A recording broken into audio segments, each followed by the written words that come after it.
Dans l'émission d'aujourd'hui, je vais vous montrer quelques jetons dans lesquels j'ai d'énormes participations. Je veux dire énormes. Vous devrez décider par vous-même si vous voulez en acquérir. Bonjour, bonsoir, bon après-midi, où que vous soyez, quand que ce soit. Merci de regarder mes vidéos. Je m'appelle Davinci Jérémy, ici à Dubaï. J'espère que vous allez bien où que vous soyez. Et, oui, nous allons faire ça. Nous allons parler de certains jetons dans lesquels j'ai de grandes participations. Et je vais organiser une rencontre, et si vous avez un Davitar, vous pouvez réellement participer à cet événement. Ça sera le 24 février. Ça tombera un samedi de cette année. Alors assurez-vous d'être là. J'aurai des invités comme Car from the Moon, bien sûr, CryptoKid et quelques autres. Alors assurez-vous de participer. Je vais ouvrir au public pour rejoindre ce groupe, cet événement la semaine prochaine. D'abord les membres d'Avitar, parce qu'il y a un nombre de places limité. Donc c'est un événement avec billets, mais c'est gratuit. Vous devrez obtenir les billets. Et une fois que les billets sont là, c'est tout. Il n'y en aura plus. Alors assurez-vous si vous possédez un Davitar que vous obtenez ce billet. Ok, donc en continuant, félicitations à tous les membres du groupe privé qui ont fait cet échange et qui ont bien réussi. Si vous avez gardé l'échange ouvert et que vous êtes toujours en profit, c'est génial. Super pour vous les gars. Merci. Bien. Maintenant, passons au premier sujet. Vous savez, j'ai beaucoup de Magic Craft, n'est-ce pas?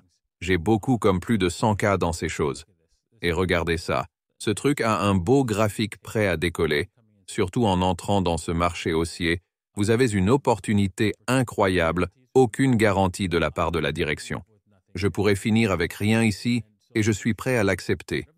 Alors assurez-vous que quoi que vous mettiez dans n'importe quel type d'actif, vous êtes prêt à accepter les pertes. C'est aussi le cas avec les empires médiévaux. Et parce que ces deux ont comme un faible capital de marché, un 100x allant à un demi-milliard d'ici n'est rien, n'est-ce pas? C'est une promenade de santé, n'est-ce pas? Alors, vous savez, 100 fois ce taux n'est pas, pas 1 centime, mais 10 centimes, n'est-ce pas? Je veux dire, 18 centimes, n'est-ce pas? Vous voyez comme c'est facile. Et c'est pareil ici, n'est-ce pas?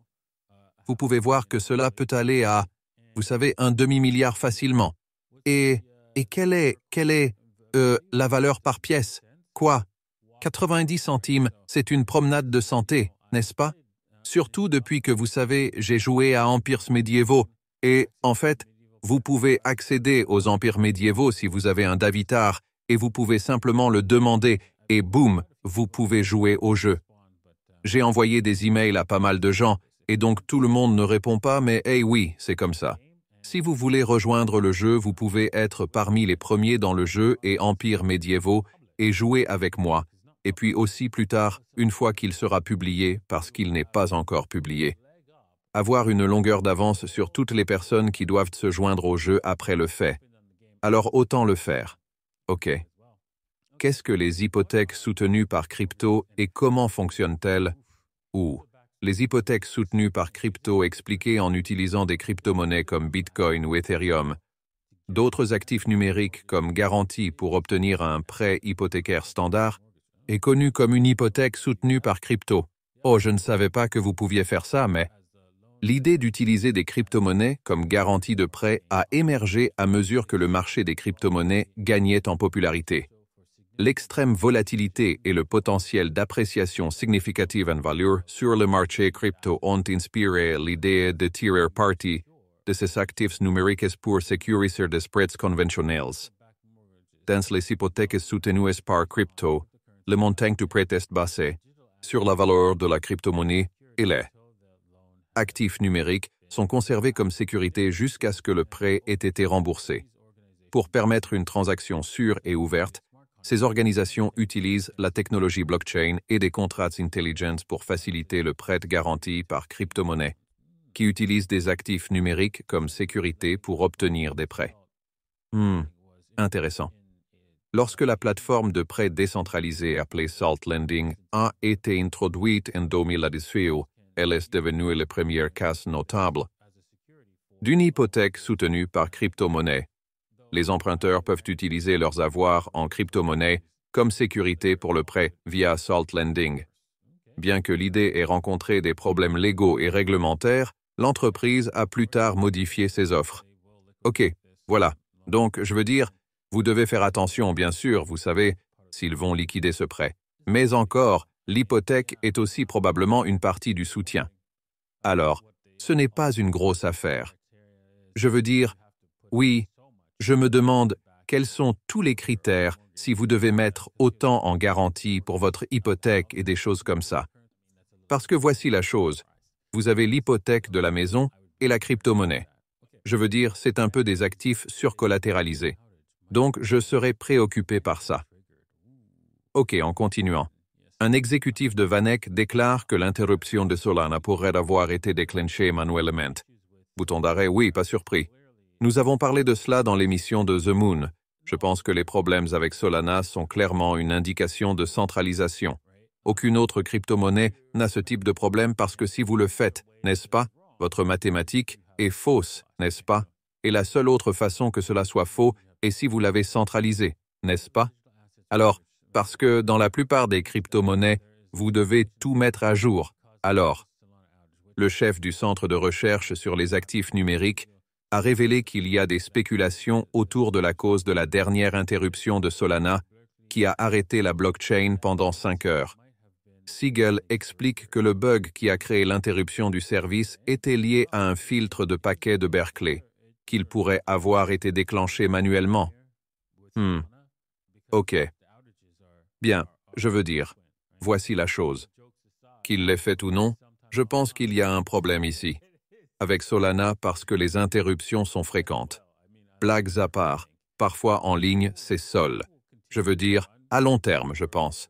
Tandis qu'il continuera à fonctionner dans un avenir prévisible, conserver Sol à long terme est une mauvaise idée. D'accord, donc je vais passer au TA. Si vous êtes intéressé par le trading, vous pouvez le faire sur bybit.davincij15.com ou debit.davincij15.com ou encore CoinW. Les liens sont dans la description ci-dessous. Wow. Regardez ça. Les derniers en 3 jours. Nous sommes dans une house depuis 3 jours. Depuis que nous avons franchi cette zone ici, vous pouvez voir, boum, j'ai couvert cette bougie entière ici. Alors, qu'est-ce qui vient ensuite? Vous pouvez voir que nous sommes loin des rubans EMA. C'est une indication que nous pourrions probablement inverser la tendance ou aller latéralement, malheureusement. Donc, il y a 2 possibilités ici. Vous pourriez dire, eh bien, ne peuvent-ils pas simplement continuer à monter? Oui, ils le peuvent. Mais les chances sont, cela ne va pas se produire. Nous sommes trop loin des rubans EMA, des moyennes mobiles et tout ça. Il est probablement temps pour une consolidation. Vous pouvez voir ce qui se passe ici. Lorsque nous nous éloignons trop, oui, nous allons finir par chuter. C'est juste comme ça. Alors, peut-il monter jusqu'ici puis consolider? Oui, mais il y a un espace limité ici. Le maximum que je dis que nous pouvons monter est à 48, 49K avant de commencer à redescendre. Que va faire Bitcoin maintenant? Va-t-il continuer jusqu'à 48, 49? Peut-être. En ce moment, pour être honnête, je ne peux pas le voir tout de suite. Je ne vois rien qui l'arrête. Donc oui, une montée est possible, mais nous allons probablement avoir un peu de consolidation avant de réellement faire cela. Gardez cela à l'esprit. C'est même juste latéral pendant un petit moment puis boom. Droit. Parce que oui, les rubans EMA sur 4 heures pourraient se rapprocher du prix actuel puis nous continuons à monter. Donc, surveillez cela. Ethereum. Ethereum est, vous savez, en pause ici. Droit. Il est monté à son sommet. Droit. Vous pouvez voir si nous allons au quotidien. Droit. Il est monté à ce point, le dernier point de pivot ici. Nous pourrions voir une percée jusqu'à 40, plus proche de la marque de 2500 $ avant un renversement. Je n'aime pas le 61,8 pour Ethereum, mais bon, voyons ce qui se passe. Bitcoin a franchi son 61,8. J'ai oublié de mentionner cela en fait. Vous pouvez voir ici, sur le quotidien, il a franchi le 61,8. Je pensais l'avoir ici, mais ensuite nous l'avons juste redessiné. Vous pouvez voir, boum, le 61,8 était comme... Quoi? 61 points, quoi? Et franchit cela très facilement. Donc, oui, faites attention ici si vous shortez le 61,8. J'ai shorté le 61,8 sur Bitcoin, mais, vous savez, je me suis écarté de son chemin, bien sûr. D'accord. Avec cela dit, passons à la dominance et vous pouvez voir. La dominance de Bitcoin augmente clairement. Je voulais qu'elle baisse avant, mais vous savez, c'est comme... Non, non, nous nous reposons juste un peu. Donc, le niveau de 60%, probablement aussi haut, parce que nous sommes dans cette zone rouge, et c'est bien, même aussi haut que 62% avant que nous voyions réellement une sorte de renversement sur la dominance. Ça va être un trajet intéressant. D'accord. Avec cela dit, j'espère que vous avez apprécié l'épisode d'aujourd'hui. J'espère que vous avez appris quelque chose. S'il vous plaît, soyez prudents si vous me suivez dans ces tokens. Vous devez accepter les pertes. Je ne connais pas l'avenir avec certitude. Je sais juste que, vous savez, les personnes derrière ces projets sont dédiées et elles avancent dans la bonne direction. C'est pourquoi j'ai placé de gros paris là-dessus et voyons ce qui se passe, d'accord? C'est tout ce que c'est. D'accord. Merci d'avoir regardé et nous vous verrons demain. Au revoir.